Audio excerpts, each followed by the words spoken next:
There have been more violent clashes in Cairo, where police and the army have moved to evict thousands of people from the city's Tahrir Square.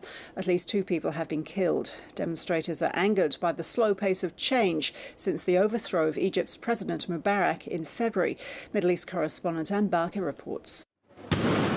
Cairo's Tahrir Square is the battleground for a whole new uprising, this time against Egypt's military rulers who took power from Hosni Mubarak. Protesters ran for their lives as security forces stormed the square to drive them out, with tear gas, batons, even birdshot. But after initially fleeing, hundreds returned to the square determined to stand their ground.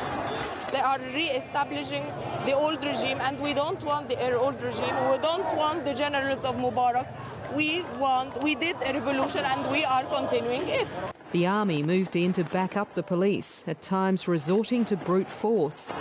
Only those in the act of prayer were spared. Nearly 1,000 people have been wounded in the past 2 days. 2-wheel ambulances rushed them to makeshift hospitals. We didn't expect that we will return to the same place we used to work in January against the former regime. We are fighting against the same regime. Nothing changed. The protesters set up camp days ago, demanding Egypt's military rulers move faster to hand power to a democratically elected government. Egyptians go to the polls next week in the first round of parliamentary elections since Hosni Mubarak's regime was ousted. But it'll take at least 3 months to elect a new government, and military rulers will still retain considerable powers, at least until a new president is installed, which could take until 2013.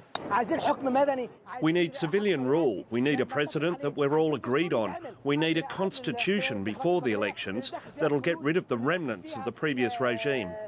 With the political temperature rising in Egypt, protests like these are bound to grow.